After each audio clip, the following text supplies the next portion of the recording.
my name is Alexandra Golfis, and for this vlog, I will be discussing my experience making a genogram for 3 generations of my family of origin. So to start, I'll kind of talk about how I gathered information. It was a little bit challenging. My parents both were immigrants, my mom from Portugal and my dad from Greece, so I don't really personally know many of my family members.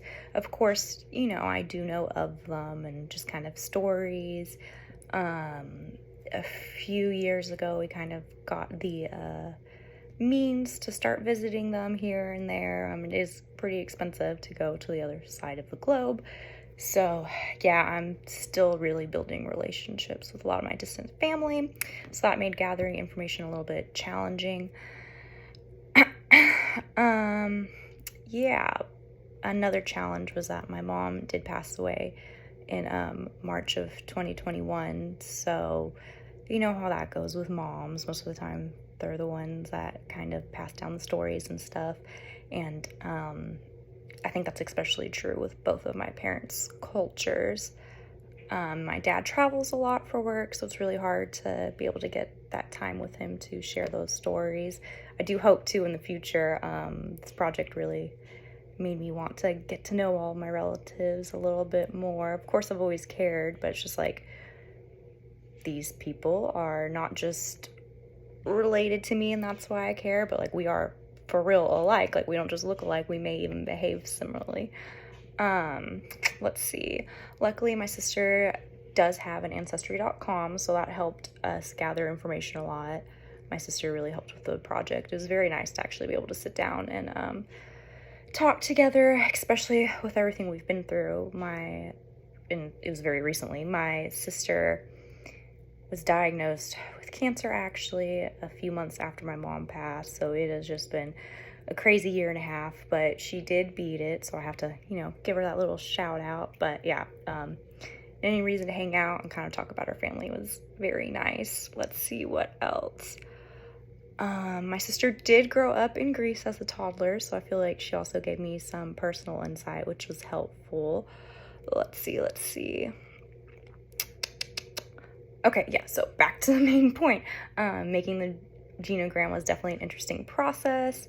My mom was one of 10 children, so that made me really consider the cultural differences, as I brought up earlier, and just other factors that impact the way we behave. Like, I obviously always knew that she had 10 siblings, but whenever you really stop and think, like, they all had interactions, and they all had interactions with their parents, and just how that all influences each other. It was very insightful and different, and also just like the time period of her growing up. Was 10 children normal in her culture? Was it normal over here? And just very interesting questions that got brought up. I can't imagine what it'd be like to have 9 siblings, so all sorts of questions and ideas.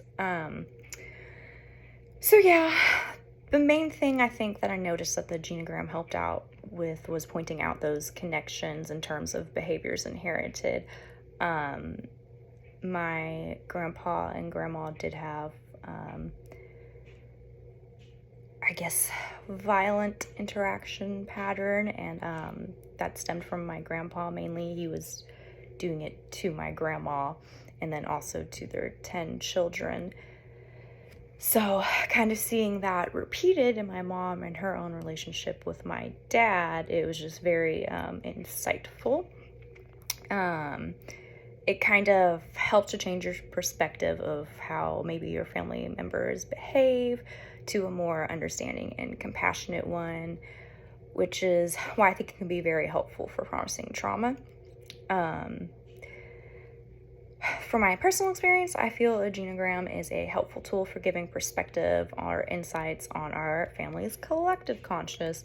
So those things are kind of more hidden in the subconscious. And the insight genograms can give both counselors and clients, because remember, our job is supposed to benefit the clients. I believe it'll make a useful tool for therapy in my future practice. So yeah, thank you for listening to my experience, and I hope it helps you kind of discover some little hidden behavioral patterns in your family and help you kind of get a direction of where to head for your healing. Good luck.